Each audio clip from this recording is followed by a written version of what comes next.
Hey guys, welcome to Chamba Sports, where we talk about the real passion behind the sport, how it heals us and makes us the best players in the game. With the help of our athletes, our coaches, the fans, and all of us, let's get into it. We're so excited because Chamba's on the road again, and we are at a special place, which you guys will see and we'll talk about.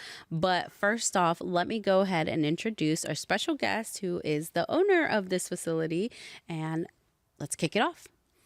Hi guys, my name is Xabi Iparraguirre. I'm co-owner of the Lab Baseball Performance, which is a baseball and softball training facility here in Bakersfield, California. I was a player myself. I played collegiately, I played a little bit of professional baseball, and now I'm dedicating my life to coaching. Nice. You ready? Yeah. Don't be nervous. I'm ready. We got this. I'm We got ready. this. Javi, thank you so much for letting us be here. Thank you for opening your doors to us and allowing us to just see. And I know later you're gonna let us bat. Yeah, So we'll see. guys, I'm not ready, but we'll figure it out. He said something about 90 miles per hour. I was like, hey, we'll try it. He said it's not that hard, but I don't know you softball, baseball players. If that's, you'll watch those clips and we're probably not gonna be that great. So, but anyways, Javi, tell us a little bit about when you started playing and then how you got to that level, because you got to play professionally, which I'm so intrigued because I'm going to ask you a million questions about where you played. Guys, you want to know where he played. So tell us a little bit about how you got into the passion of it. I really just started out like any other kid. My dad put me in baseball. I started playing t-ball when I was probably about 3 years old. I started a little bit earlier because I had an older brother. So I've always been playing up. I just learned to love the game. I grew up playing baseball and soccer, probably around 8th grade. That's when I decided that baseball was really my true passion, and I just kind of took it from there. I played at Highland. We got a chance to win 2 Valley championships there at Highland. Possibly could have had a third, but COVID hit my senior year. You're a COVID man. Yeah. All you athletes are COVID. We're gonna get past the COVID stage pretty soon. Yeah, soon, hopefully. But after that, I went on to Bakersfield College, played 2 years at BC there, did pretty well for myself, earned a scholarship at Chico State University. From there, had an opportunity to play professionally down in Mexico, and then I played in the independent leagues. For those who don't know, it's still professional baseball, it's just not affiliated with MLB organizations. And now I'm pretty much coaching full-time. Nice. And what position do you play? I was mainly an infielder. I caught a little bit in college, so I was a catcher in college at BC, and then I transitioned back to the infield, so first and third base. Damn. Yeah. Very nice. So what does that explain? I know first, second, and third, but like explain the position of what you do. And I know, guys, don't get on me, but I'm trying to learn as you guys teach me. Yeah. Well, infielders, those are the guys kind of on the dirt area. They're fielding the ground balls, catching the fly balls, getting all the outs there. And then the catchers, that's a really unique position. I have a lot of love for catchers, a lot of respect, because it's such a tough position, physically and mentally, just because you're engaged every single pitch. And I loved it. I loved catching. I didn't end up sticking there, but it's really fun. So, and you're the one who's telling the pitcher what to do, right? Mm-hmm. You got to be locked in. You got to have a relationship with your pitcher. Understand what he does well. You got to look at the batter, understand what he does well, look at the scouting reports, all that kind of stuff, and kind of come up with the game plan. You're really the captain of the field because, you're the only position on the field where you can see everything. Everyone else, they have their backs turned to the rest of the field. But as a catcher, you're seeing the whole field, so you really are like the captain. That's crazy. Awesome. Yeah. I don't know. That's a lot of pressure. I'm like, explain that to me in football world. But that's a lot. That's like the quarterback, right? For that's sure. for the quarterback, right? Quarterback, so that's a lot of pressure. What's crazy is that when you're growing up, though, nobody really wants to be the catcher. No one. Yeah. No one wants to get hit. Yeah. No one wants to get hit. You got to be a little bit crazy back there, but it's a lot of fun. I liked it a lot. Yeah. But you guys are all masked up, right? Yeah. They're all. Oh, you still get hit. Don't worry. Oh, really? Don't worry. Oh, all the time. I'm like, I thought you don't like. So there's so much uniform on you, so much padding. No, It finds the spots. I broke this finger at BC. Wow. Yeah, I had a fractured finger, so I had to play like the last 2-3 weeks with the messed up finger. So it finds you. Okay. And then, so you said your dad. Your Yeah. dad is the reason, and your older brother, because you have an older brother, right? So how was your family dynamic when you were like doing all this? Were they pushing you? Because I know you also coming from like a Hispanic household, right? Yes. So how was that? I've always wanted to know that a little bit as outsiders, because we're grown, we're older than Javi still. Yeah. obviously coming from a family of immigrants, my parents were born here, but both all my grandparents were either from Spain or from Mexico. So they came here with nothing. And I think a lot of the values of like hard work, coming from nothing, building a life, that kind of got pushed onto my parents and that got pushed onto me. Now, as far as sports, they never pushed me to do anything. I think if I told them I wanted to be a veterinarian or an astronaut, they would have supported me and, tried to give me every opportunity to do that. So I'm forever grateful to my parents. And they've done a lot for me. They still continue to do a lot for me. But I think the biggest thing that, I just felt that support to go out there and chase my dreams. And even in tough times, they were always there for me. Yeah. And that's important because we, 100%. As parents, we want to be there. And then same as me, like coming from immigrant grandparents, like they're so supportive. Like you said, your dad helped you with the facility and helped you. My dad helped us with like the paint and all that. Like he was like, get out of the way, I got it. I'm like, okay, I'm just gonna leave. So let him kind of do it. But it's important to have that support because they are, the backbone of you, right? So that's important. So. Yeah, I wanted to just ask that because I was like, it's a little interesting. I want to know that. Yeah. And then did you play like Little League when you were little? And then you went, did you play like middle school, 8th grade or like? So the way baseball kind of works, and especially now, it's like more travel ball club era. I was a little bit different where I didn't start playing travel ball probably up until maybe I was like 11 years old. And most kids now are starting 8, 9 years old, and it's insane. But really back then I started off at Fairfax in Greenfield, which is, way out there. But started off playing there, and then I got picked up. I think a coach saw me play and asked if I wanted to play on his travel ball team when I was like 10 years old. And then that's when I kind of started playing travel ball. And then I played travel ball all the way. You play travel ball up until high school, and that's when you kind of stop, focus mainly on high school. So that's kind of how I got started. So then they can pick you up from, the travel league? And then, but I think is high school more important, or what do you think? Yeah, for sure. High school is definitely more important. Okay. There are some kids nowadays that mainly only play travel ball, but I think being a part of a high school team, as far as playing with your friends, high school was probably the most fun I've ever had playing baseball. Probably either that or junior college. But it's because high school, Highland's not known for its baseball. Or sports in general, right? So you got to put your mark in that. 100%. Okay. And I think the reason, obviously we had really, really good players, but I think a big reason that we were so good is because, one, we were really good at baseball. All my friends, that played on that team. But we all grew up together. Those are still my best friends to this day that, I played since I was 4, 5, 6, sometimes even younger. Like my best friend I played with pretty much until T-ball. So, and we went all the way up to high school, and then they went off, played their college ball. I went off and played mine, and we kind of went our separate ways. But I think high school is really important, that fact where you grow up playing with your best friends and you make those lifelong relationships. That's so cool. Nice. And still the coaches too? You still go talk to them too? Yeah, I have a good relationship with them. Good. For sure. So how was the process when you decided to go from playing at Highland, you graduated, and then say, I'm going to go play at the collegiate level? How did you feel for that? It was always a goal for me. Okay. I always wanted to play. I didn't really have a school or a particular school in mind. I just knew that I wanted to play at the highest level that I could. And I think COVID was a really big wake-up call for me because I was always a good player. But I was never one of the players that you kind of look at and say, he's the best on the field. He's the most talented on the field. And because I was a good player in my small area of Bakersfield, I didn't realize how hard it is to play after that. Yeah. So when COVID hit, I was a senior in high school, and I didn't have any Division I offers. I had a couple small NAIA D3 schools, but obviously the goal was to play at a high level. So that was a pretty big wake-up call for me, where it wasn't that I didn't work hard. I would work hard. I would go to the gym, hit after practice. But that was a wake-up call for me that I needed to do more and probably have more focus and intent behind what I was doing. And that's what really Bakersfield College allowed for me. I remember we would usually practice at 3 o'clock, and I remember showing up every day at like 12 o'clock, 12:30. And there's probably a good 4 or 5 of us that would show up early every day. And that's when I really learned how to, work hard and have an intent behind what you're doing to go move on. Yeah. Just because it's also like a second chance, right? From like the high school, and you got that opportunity, and then BC was kind of like that. second chance of let's keep going. Let's, now I'm going to put in the effort. How many years did you play there? Just one? You said 2 years. 2 years? 2 years So at you BC. played at BC for 2 years. And then after that, you went to Chico. Right. So how did you get that scholarship?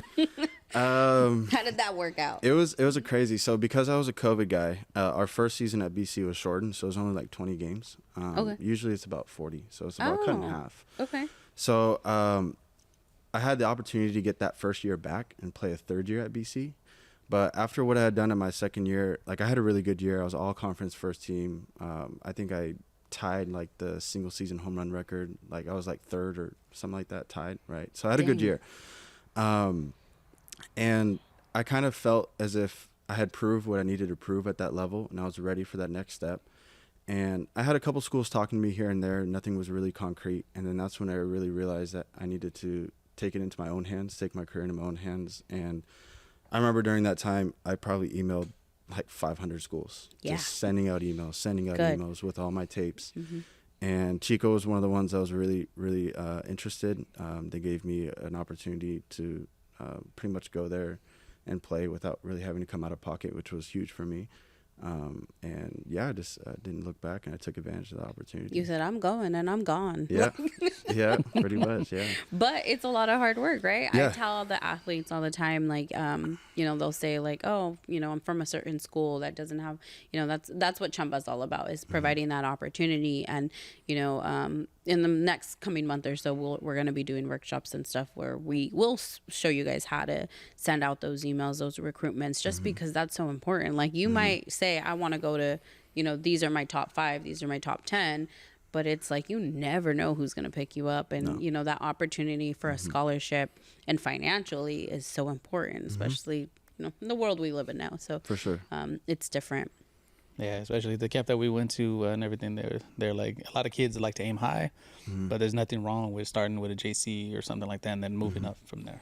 No, JC gets a bad rap. People don't realize like the level of talent it takes to play college in general, and that includes JC. Yeah. I don't know the exact number, but it's probably less than 3% of high school players across the country play college in general. So a lot of people don't realize that, and I think that's one of the things that in my career, once I started to realize that and understand that, that's when things started to change as far as, I always worked hard, but it was more the intent and the purpose behind it, like having a plan and knowing exactly what you're trying to achieve. Yeah, definitely. And then, so just for all of those that do know, I do my research, so there's a reason why we have Chamba. I do a lot of research. There is a actual bigger percentage to get a baseball or a softball scholarship than there is to get a football scholarship. So there's a lot more opportunity for baseball and softball. I always tell people that. I'm like, guys, like, they're like, oh, well, we don't know how to. There's a lot more opportunity. There's a lot more universities, colleges that will give you guys that opportunity. And you took that with Chico. You said, I'm gone. And then when you graduated, where did the Mexico team come in? I want to know. That's what I'm excited about. So that part of my career and really in my life in general, that's probably one of the hardest times I've ever been through, personally and as my career in baseball. When I got to Chico, I had a really good fall season, and then spring season, I underperformed, and I think the team underperformed as well. I didn't have a very good year. I was struggling with things off the field as far as school-wise, and I was academically ineligible, and I had my scholarship pulled, and that's when I decided to enter the transfer portal.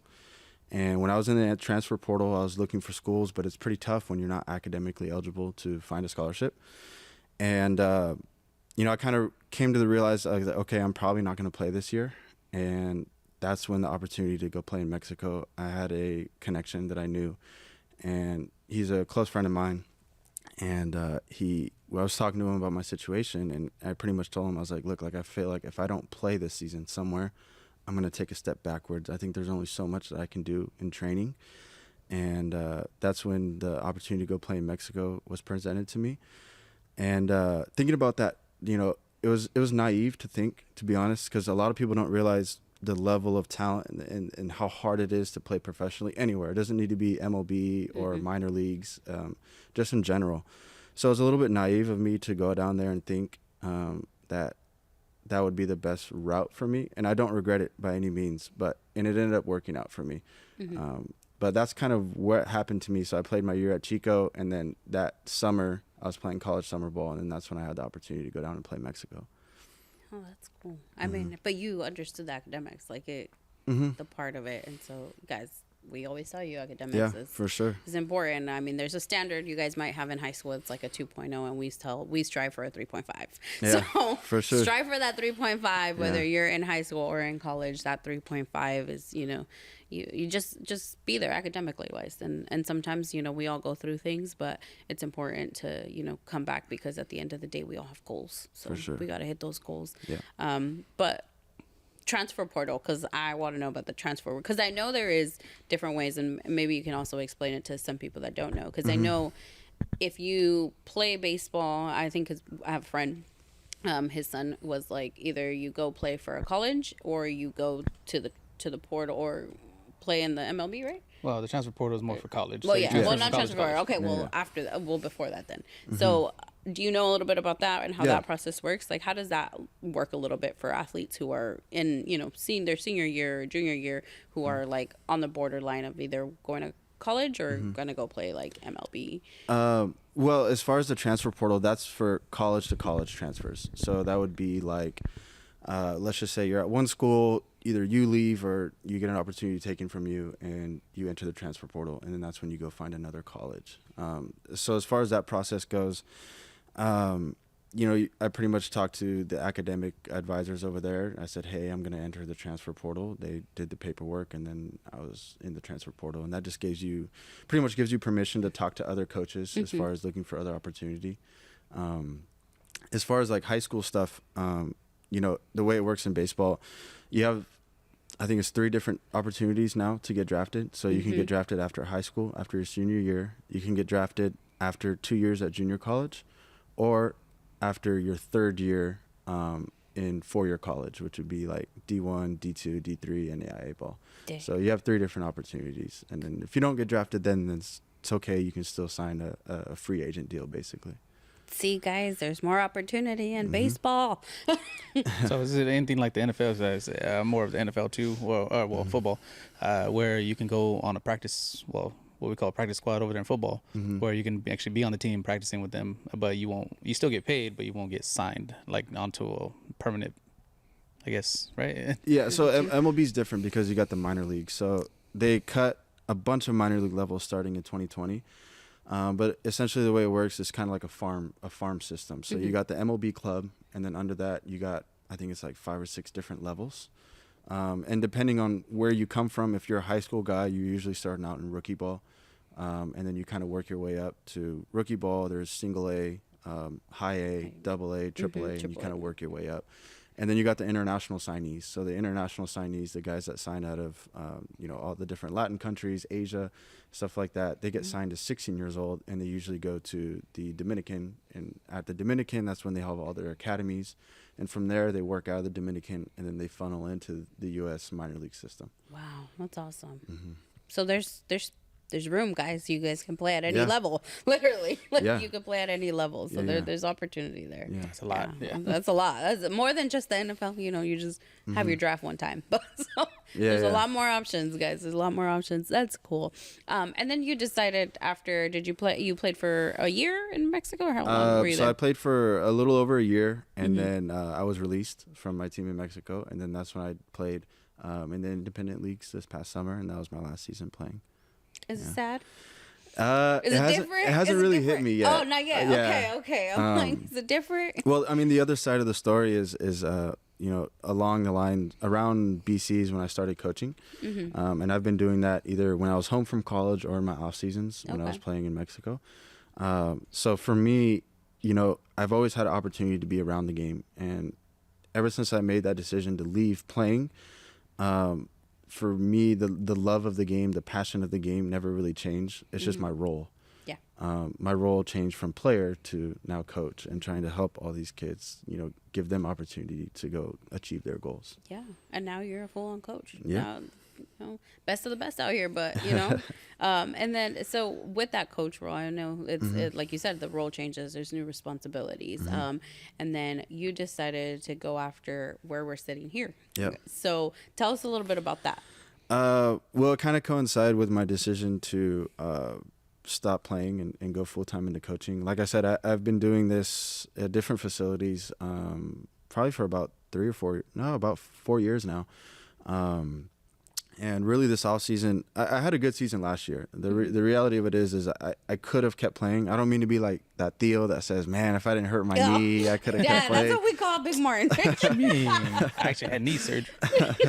So I'm not trying to be that guy. Like this past summer, I won a Silver Slugger in my league. So I could have continued to kept playing.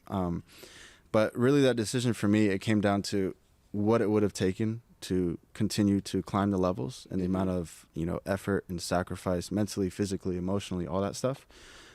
It wasn't that I was willing to do it. It's just that for me, the love was different.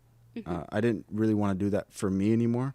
What I felt was I had more value to give to other kids, and I felt more, the purpose changed. Yeah, the purpose switched. Yeah. And that's totally okay. That's what, when we grow up, the purpose changes. And so once I kind of figured that out, that was probably like in November, right before Thanksgiving. That's kind of when I decided, it's like, okay, I'm going to go full time into this. And then that's when I met my business partner.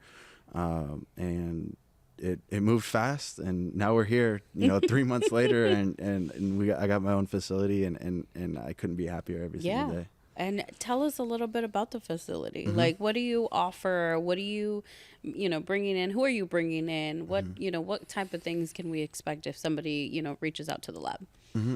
So as far as ages, I work from usually around 11 years old, 12 years old, all the way up until high school. So the ages kind of differ. And essentially what we come in and do here is, I really just try and be a resource for them. I think my role as a coach is much, much more important than just, helping them out with their swing and helping out with their game.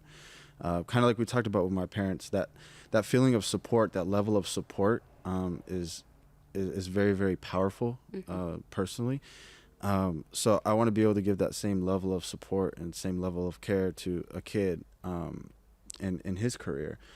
Because the reality of it is it's so incredibly difficult, especially, when I got to that level of playing in Mexico and then playing in independent ball.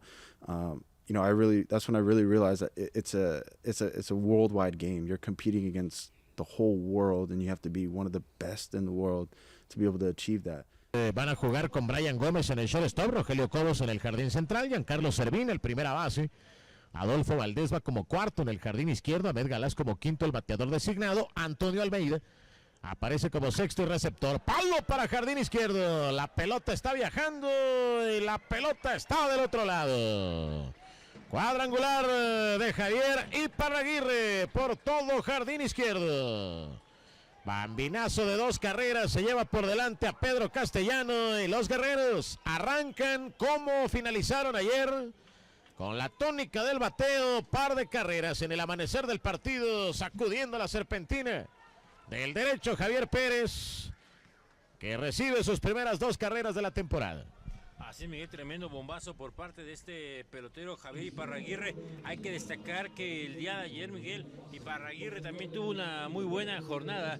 De hecho, se terminó yendo ayer de 4-4 Iparraguirre, el día de hoy empezando de nueva cuenta tambor batiente. Nacido el 22 de diciembre del 2002, este serpentinero Xabier Pérez en Guasave. Y sí, Pedro Castellano de gratos recuerdos. Viene para home, el batazo es un cepillazo que va a agarrar túnel por el área de la raya de jardín izquierdo. Allá el rincón pega contra la verja que delimita el área de las bermas. Y va a venir rápidamente.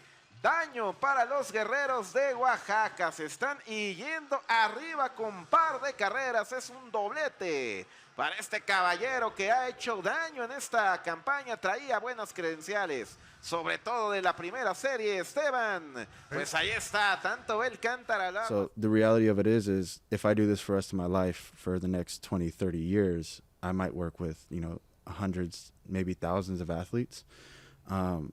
I might have less than like 5 that play professionally, and maybe 10, 15, 20, whatever, right? College. And that's not a representation of myself as a coach or them as players. It's just how difficult it truly is. Yeah. So I know that for me, being a resource for them, being an older brother to them, is something much more important, because the game can give you so much. As far as the game's giving me, relationships, lifelong relationships that, I cherish today. The game's giving me the opportunity to do this for a living. The game's giving me experiences to play in front of thousands of fans, to go live in different countries, to go meet people from across the world. Game's giving me a college education. So the game gives you so much more than just being able to play at a high level.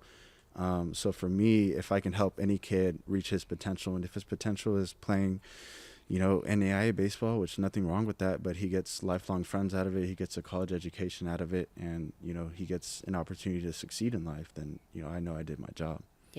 No, that's all. That's what it's about. That's why we're all here, guys. Like, we're all here to support one another and, push the next generation into doing. You never know. You might get thousands, like you said, but who knows? Maybe like a couple hundred go and play professionally. I hope so. I'm all for that. I'm all for, like, let's be optimistic and, like, let's throw all of them out there. So I think that's really it's a really nice thing to see. And you're super young, because you graduated in 2020. So if I do the math backwards, don't want to know. But you have such a goal and such a dream of, like, doing this, and you have an amazing support system. Your business partner, you are wonderful.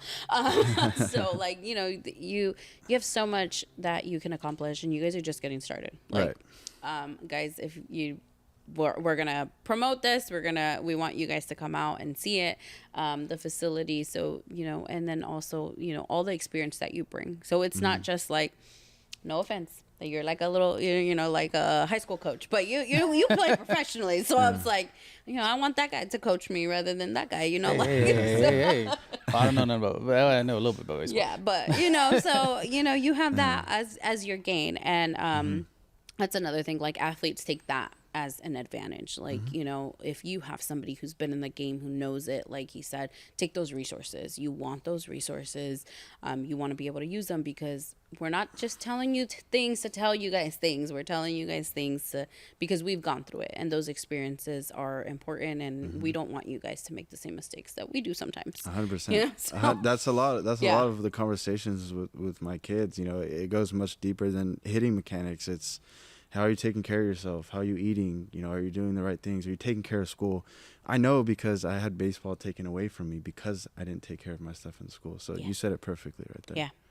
School's important, guys. Yeah. I'm gonna throw you my kid and just see if we can. I want him to go play baseball. I literally have been telling him, like, how many years? Like 2 or 3 years. Yeah. Like, I'm like, please go play baseball. There's much more opportunity. But he's like, I can't hit the ball. We'll see today. Well,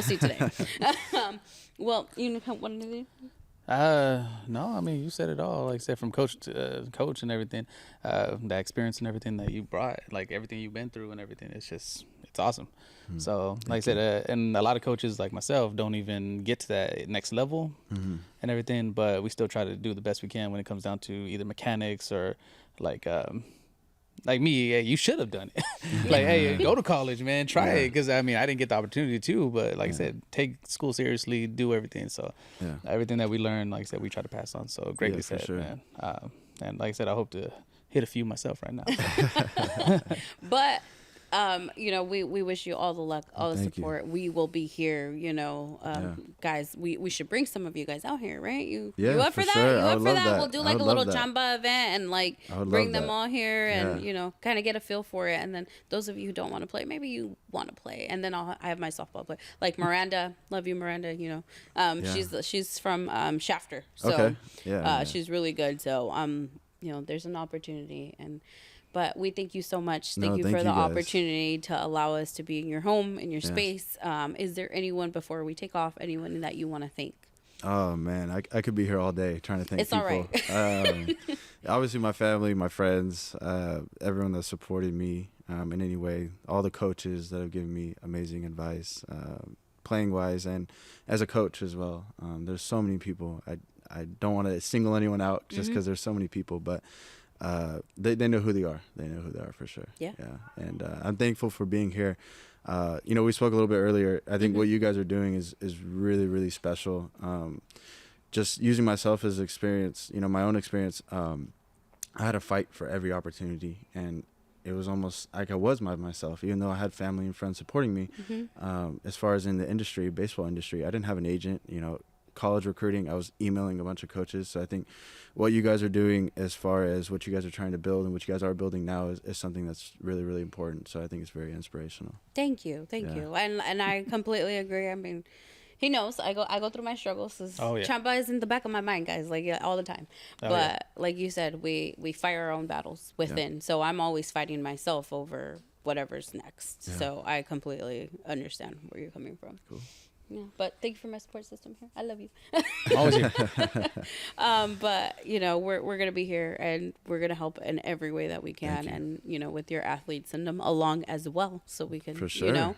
It's their opportunity too. Like we always say, Chamba is completely free for you guys. This is a service. We want you guys to, fill the resources, and now that we've made more connections, give you guys those connections and the resources. That's what we're here for. Because sometimes, don't be shy. Ask questions. Yeah, for sure. So. Thank you so much for letting us be here. Thank you for allowing our production team, our interns be here, and be in your space. And now we're going to get out of here because we're going to go play ball. Don't forget to like and subscribe.